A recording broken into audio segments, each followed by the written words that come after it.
Shalom, Israel. Most High in Christ bless. Most High in Christ bless. I'm Captain Shemaiah. With me I have Officer Heeman.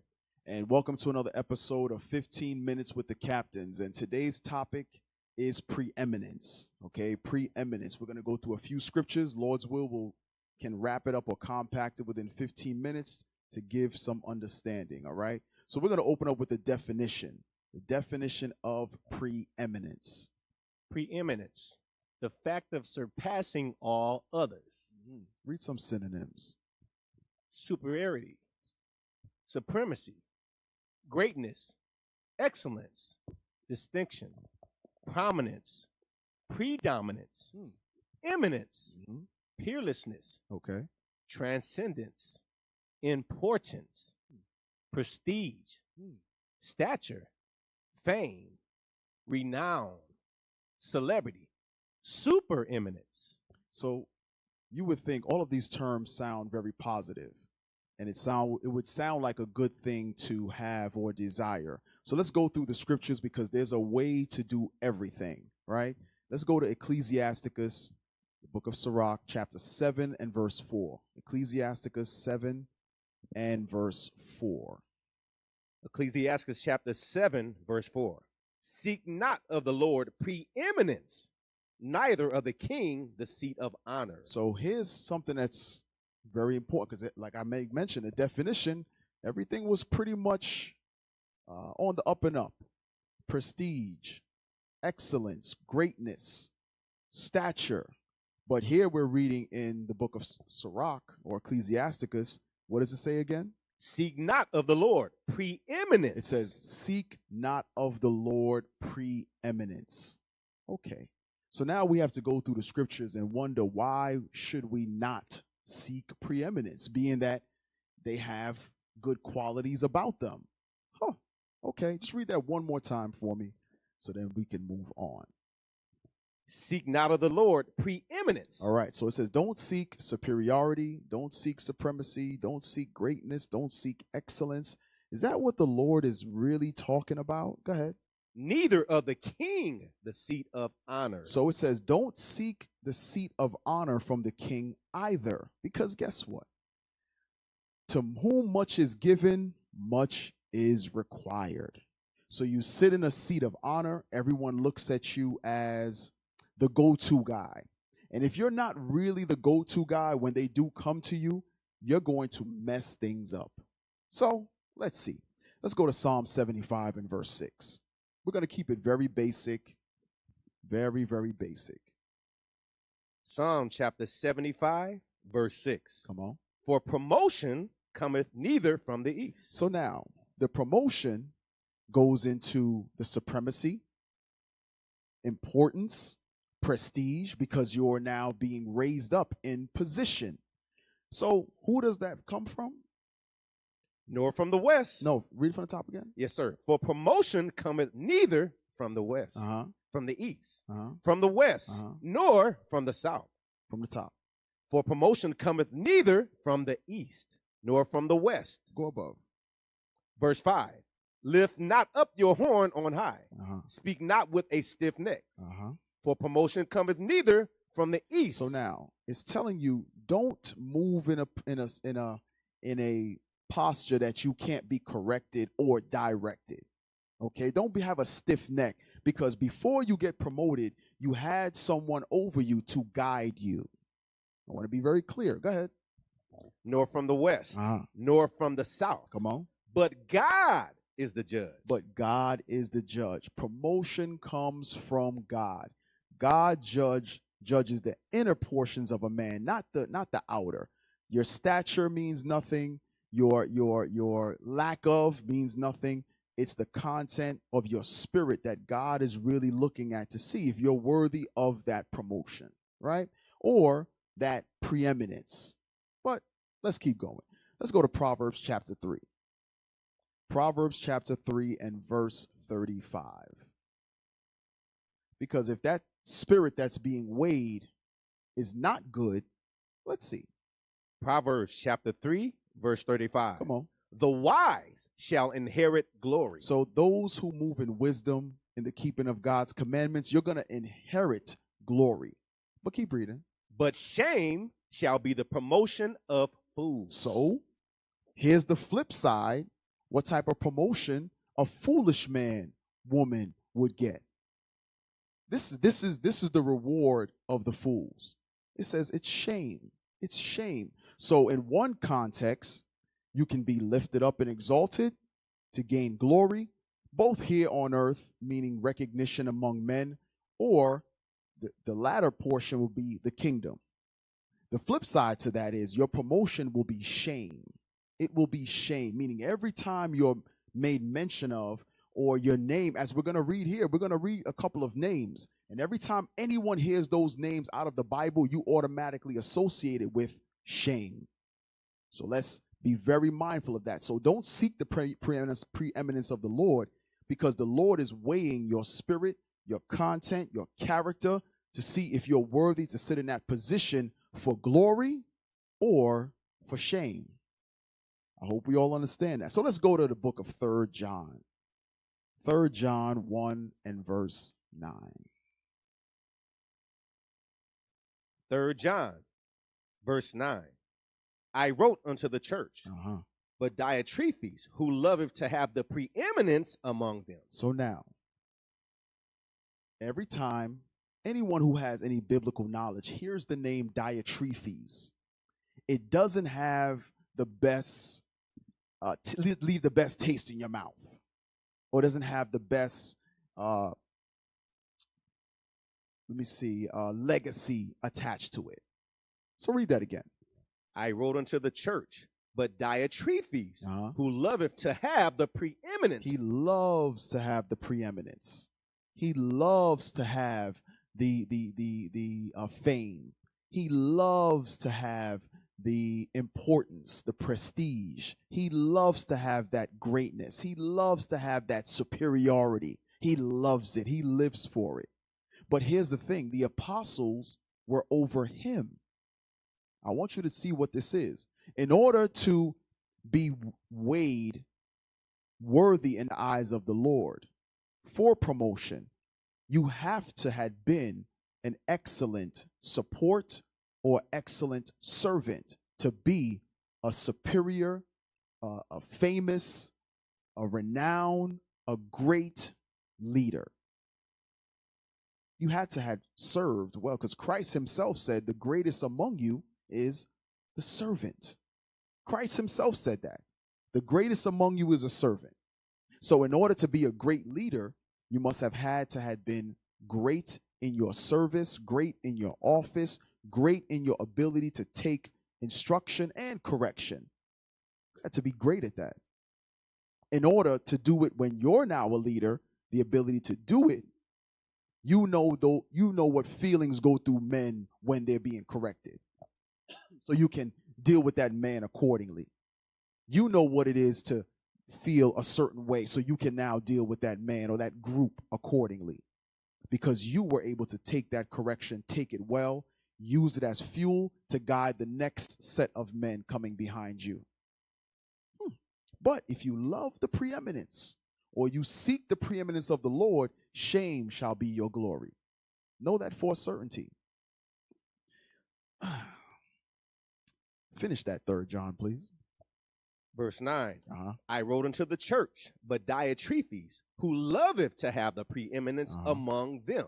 So, among them, among the apostles, among the congregation, Diotrephes loved to have that preeminence. He had to be what they call the HNIC, but he was not. He was not the head brother in charge. No. He was given a position not to be a lord over God's heritage, as it says in 1 Peter chapter 5.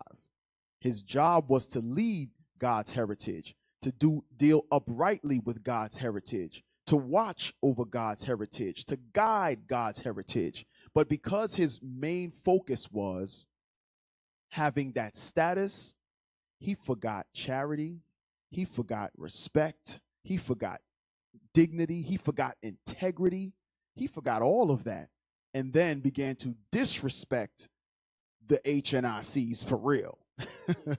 Right? Go ahead. Receiveth us not. So He didn't receive the apostles. Go ahead. Wherefore, if I come, I will remember his deeds, which he doeth, prating against us with malicious words. So his speech against the apostles was evil as hell. Go ahead. And not content therewith. And he wasn't content with anything. And we're going to get into that a little bit later on. So I want to bring that point out. And not content therewith. That wasn't enough. Go ahead. Neither doth he himself receive the brethren. So he doesn't receive the brethren. He has no charity, no hospitality. Go ahead. And forbiddeth them that would. And casteth so them. So then those who would show charity, those who would show hospitality, he forbade them too. He said, no, we can't put these apostles in any position where the people will think we're on the same level or they're over me. No, I must always have the preeminence. That's not the right spirit to move in. And you have that amongst a lot of Israelite camps. You have that amongst a lot of Israelite camps. There are many that see some of the same things that our leadership sees in the scriptures.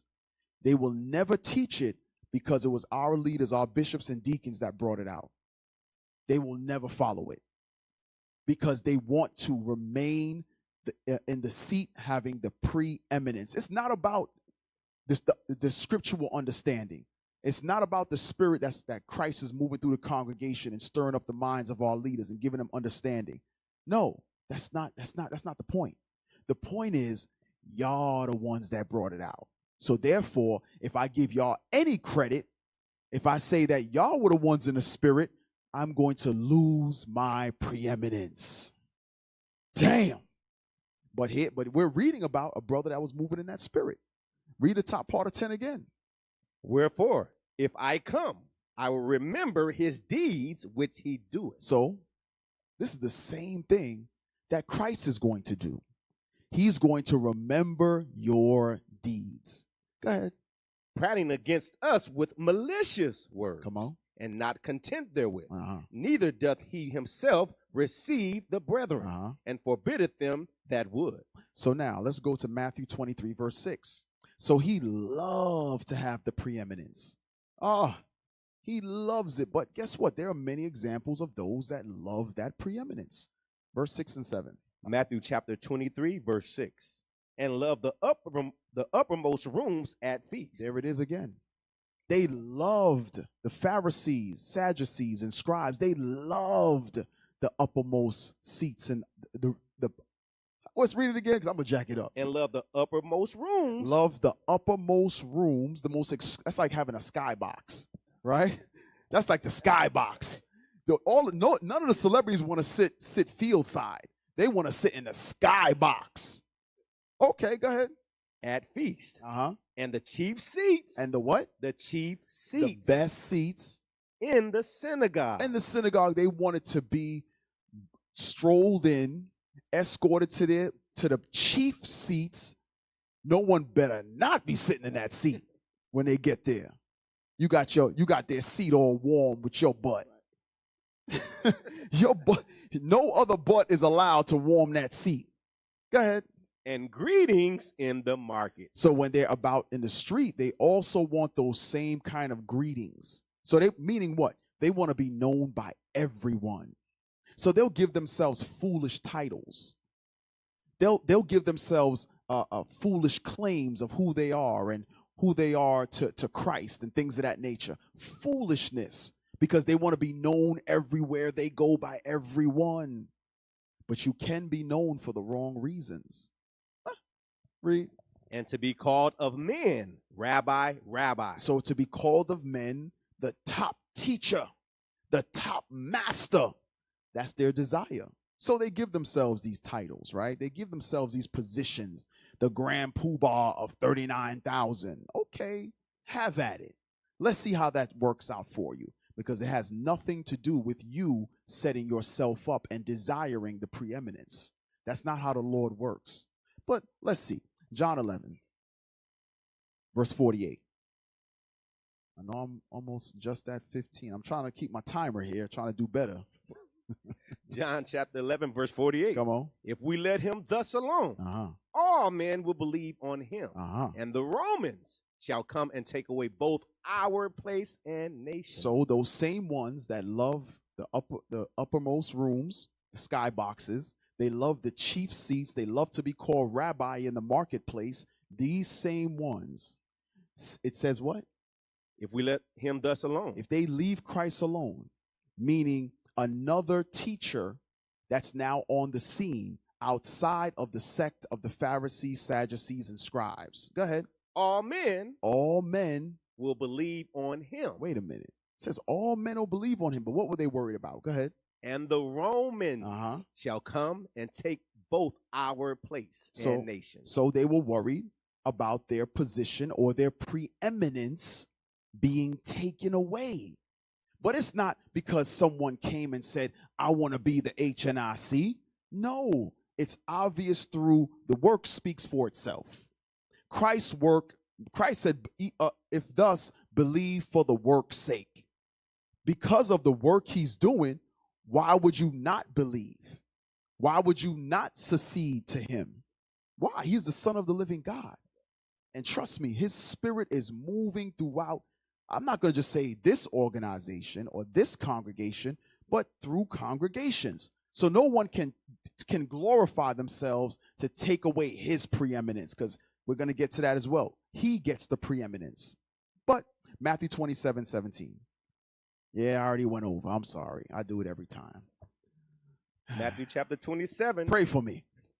Go ahead. Matthew chapter 27, verse 17. Read. Therefore, when they were gathered together, Pilate said unto them, Whom would ye that I release unto you? Barabbas or Jesus, which is called Christ? Come on. For he knew that for envy they had delivered him. So now it's all the pieces of the puzzle are starting to get put together. When you desire the preeminence, right, which the Most High said not to do, when you desire and you labor to have preeminence over others that are probably even far more capable than you are, probably far more greater laborers than you are, but you connive, you claw your way in order to get in this position. And what do? When someone else is showing that Christ is working through them, your envious spirit shows. This is what we don't understand. That's why the Lord said, don't desire preeminence, because in order to have that preeminence, you're willing to do anything to keep it, even if it means putting your brother to death. So read that again. For he knew that for envy they had delivered him when he was set down on the judgment seat. To Proverbs 26, verse 24. So it was for envy's sake that they delivered the Christ. Now, these are the same ones who loved the upper rooms. These are the same ones that love the chief seats. These are the same ones that love to be called rabbi in the marketplace. These are the same ones who were afraid of their place or position being taken away. These are the same ones. So when their position is threatened to a certain degree, meaning no one looking to you for wisdom and understanding, no one is flocking to your school or congregation, no one is calling you up to give breakdowns on the deep or dark sayings of the Bible. No one is going to you for that. What will they do? For envy's sake, you'll give those up. You'll give them up. You'll give your brethren up because of your envy. So read that. Proverbs 26:24. Proverbs chapter 26, verse 24. He that hated dissembleth with his lips. So it says, he that hates dissembleth with his lips, meaning you either conceal your true motives or you sow discord, right? Go ahead. And layeth up deceit within him. So now, this is to a degree describing Diotrephes. It's describing the spirit that's in Diotrephes, but his spirit should have been charity. It should have been hospitality. It should have been loving your neighbor as you love yourself. It should have been integrity, respect, and honor. It should have been you esteeming those who were before you very highly. That's what you're supposed to do according to Thessalonians. Esteem them very highly. But you said, no. I know they made me a leader of the congregation, but guess what? And guess what? That spirit is in Israel today. Some brothers in some congregations, it may have been a while since leadership has visited, and you start to feel as though that's your congregation. No, this is the congregation of the Lord. And the Lord has set up elders and bishops and deacons in order to govern the various congregations according to the word of God. But you feel as though because that is your domicile or your locale you work out of, you feel like this is your doing. It's the Lord sending his people to hear his word from those that were set in place by him before you. This is what brothers don't understand. Guess what? This truth is bigger than you. It's bigger than you. So read that. Verse 24. He that hateth dissembleth with his lips. Come on. And layeth up deceit within him. When he speaketh fair, believe him not. God says when he speaks fair, don't believe him. Go ahead. For there are 7 abominations in his heart. So just like those Pharisees, Sadducees, and scribes, just like Diotrephes. Guess what? Diotrephes didn't show hospitality. Showing how wicked he was, he wouldn't allow anybody else to show hospitality. That's some evil stuff. Because we're supposed to covet the good gifts. So if a brother, let's say Officer Heeman was showing charity and I didn't have charity at the time, like, damn, I'm out the spirit. Yeah, bro, let's go. I'm going to go half on you or whatever it was we need to go get. Because I'm supposed to covet. That's a goodly gift. Without charity, you're nothing. Go ahead. Verse 26. Whose hatred is covered by deceit. So wait a minute. Hatred is covered by deceit. So a lot of times when you all will hear lies and smoke screens, it's all because they need to cover up their hatred. Go ahead. His wickedness shall be showed before the whole congregation. That's when you gotta be like, let's go to the videotape. That's when you gotta go to the videotape. Shout out to Friday Night Raw, Deacon Asaph. Just let's fix your face. Let's go to the videotape. Because they'll cover up their hatred by lies. Sirach 14:9. We're almost done. 2 more scriptures. Ecclesiasticus chapter 14, verse 9. Ecclesiasticus chapter 14, verse 9. A covetous man's eye is not satisfied with his portion. So now, that same preeminent spirit is covetousness. That same loving to be called rabbi and a master teacher and things of that nature, all of that is covetousness. Because you didn't wake up one day with all the wisdom of the Lord. No, you were taught that. You were taught that. So what you did was you coveted those that taught you, remixed it as though it's your own, and now here we are. So read that again.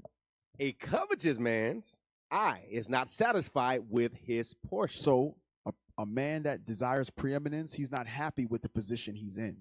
He has to covet everyone else's position, move them out the way by evil means, deceitful means, in order to be the HNIC. Go ahead. And the iniquity of the wicked drieth up his soul. And the iniquity of the wicked dries up his soul. Last scripture, Colossians 1:18. Colossians chapter 1, verse 18. Colossians chapter 1, verse 18.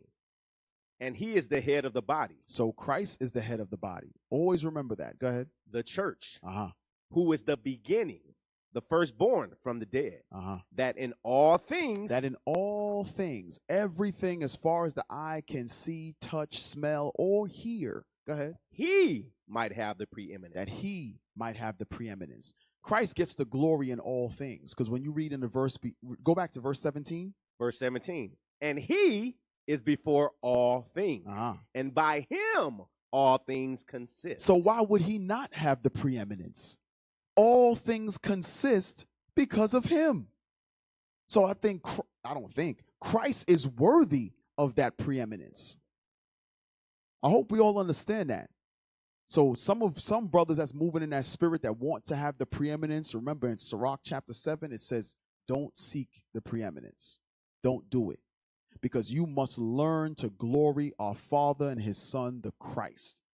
He deserves the preeminence. And with that, Israel, thank you for tuning in to another episode of 15 Minutes with the Captains. With that, we say Shalom. What is a nation?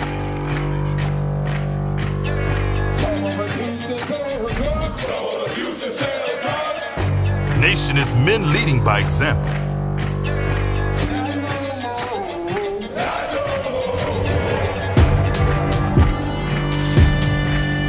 Nation is family.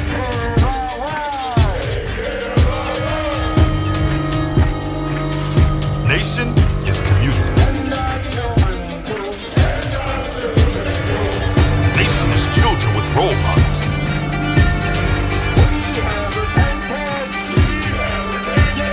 Nation is unity.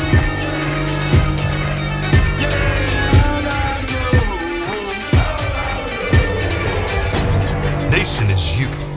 And finally, my brethren, be strong in the Lord. His word